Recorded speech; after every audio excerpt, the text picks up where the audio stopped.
An Irish photographer who sold a photo of a potato in 2016 for €1 million has made a 183,000 tax settlement with the Revenue Commissioner.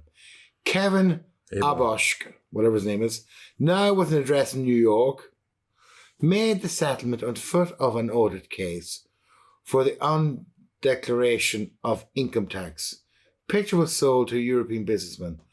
€1 million for a photo of a spud. It's not even peeled. No. A photo of a spud. But you see, it wasn't a naked photo. It was still in a jacket. But seriously, so what is art? What value is art? Because but what value is art? Because there is no technique in this. Where the likes of Damien Hirst, it takes technique to cut a shark in half and put in formaldehyde. It takes effort. Yeah, but if you look, this is a photo of a fucking spud. Yeah, it's light. It's whatever. That looks like my head in the shade. Yeah. Do you know what I mean? Well, how is that 1 million? So that's the craft. So you say to yourself, can you justify this price? A diamond encrusted skull will be worth so much because obviously the materials and the time. This is a photograph, a potato. So that's bunkum. A spud. That's bunkum. That's nonsense. And it's what that one that Banksy did, which was brilliant. Do you remember that piece? Yes. And then the moment it was sold in Christie's, it was built in Shredder. That was a wonderful piece of artistic anarchy. Magnificent. But this is nonsense. That's ridiculous. Now, there is ones in many of a gallery, the unmade bed. Now, again, Tracy Emin. I can get that. I literally get that. Get out of it. No, I get it. What that was assembled and that was just simply a snapshot. I get that. I say, yeah, okay, I go into gallery space because it's not the art that makes it art. It's the space it's viewed in. A play is only a play, is it, once you establish an audience, wherever that may be. But why is it, when years ago, if you didn't make your bed, you wouldn't get your dinner? Maybe she didn't, but I understand that. So now, my dinner and the bed I'm after leaving is worth fucking millions. Yeah. Mother of Jesus. I made bed, Tracy, and I get it. I absolutely get it. The same way as I get in, what you would call it, the Hugh Lane Gallery is a mock-up of, the memory's going now, Bacon's studio, who did the Screaming Pope. Now that in itself now is an art piece. And I can get that. I can understand if I go into a space and I see a pyramid and a bowl and a hanging foot, I say, right, it's trying to tell me something vis-a-vis this is art. Yeah, you're at the, someone has put this together, and I should be in the pub, and that might be the message I get. But this photograph of a spud, nicely shot, it's slightly lunar, and I know it's only a photocopy, so one can't really see it. It's slightly lunar. It looks. That was 1 million. That's just somebody with far too much money. And it's not even a new spud.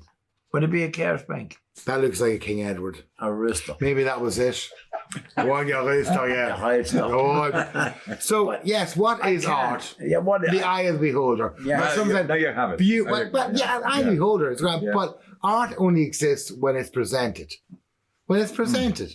When it's there and you go, come and have a look. But I can understand. I see some people going in, they're with all different colours and they look at it and they can see things. All I can see is a splash of colours.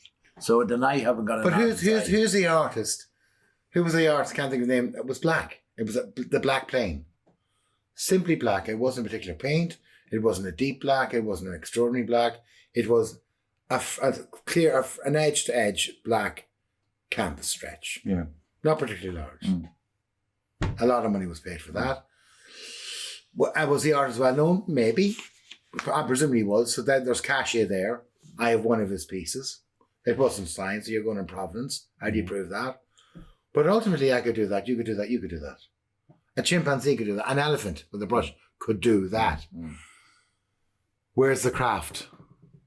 Where's the art? Where's the art? Where's the artistry? Where's the craft? There's no weave.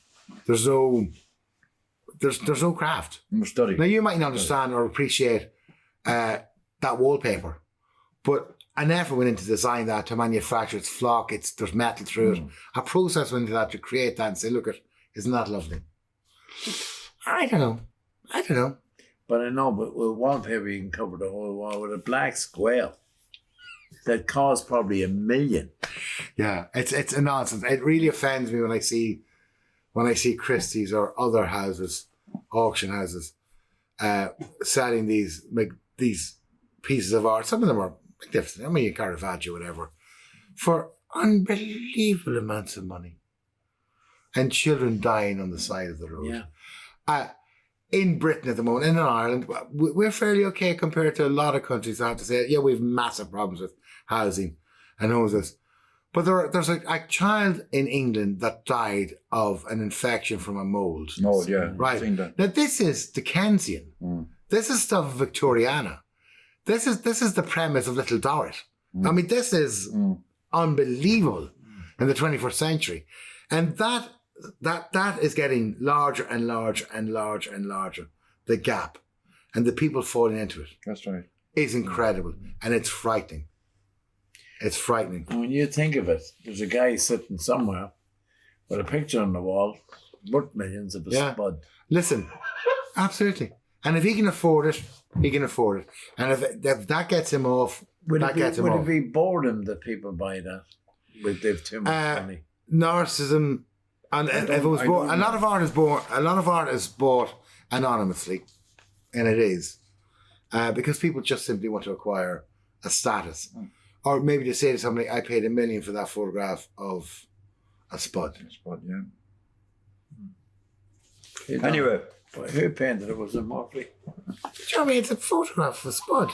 I know. But you look at jewellery. Look at Fabergé. Look at the Fabergé. Yeah. Look at the money Fabergé makes. But look at the artistry, where they developed enamel, machining metals, certain cuts of precious gems that Fabergé in Russia developed. Yeah. That's art. And you could justify the material wealth of it. This I can't. I'm going to go and take a photograph of the Cara. Yeah. I'm going to call it Kevin.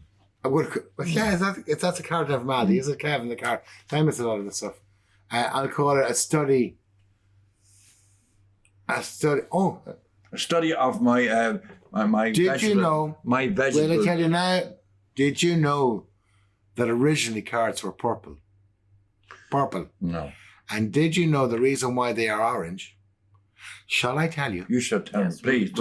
The coronation of King William V, William of Orange, when he took over from James II with James's daughter Mary, the secession of the Protestant monarchy, and on his coronation to celebrate the House of Orange coming into the Stuart family, they developed an orange carrot to present at the banquet. How did it develop? I don't know, horticulture's a marvelous thing. You can change colour and things. Yeah, you do. Yeah.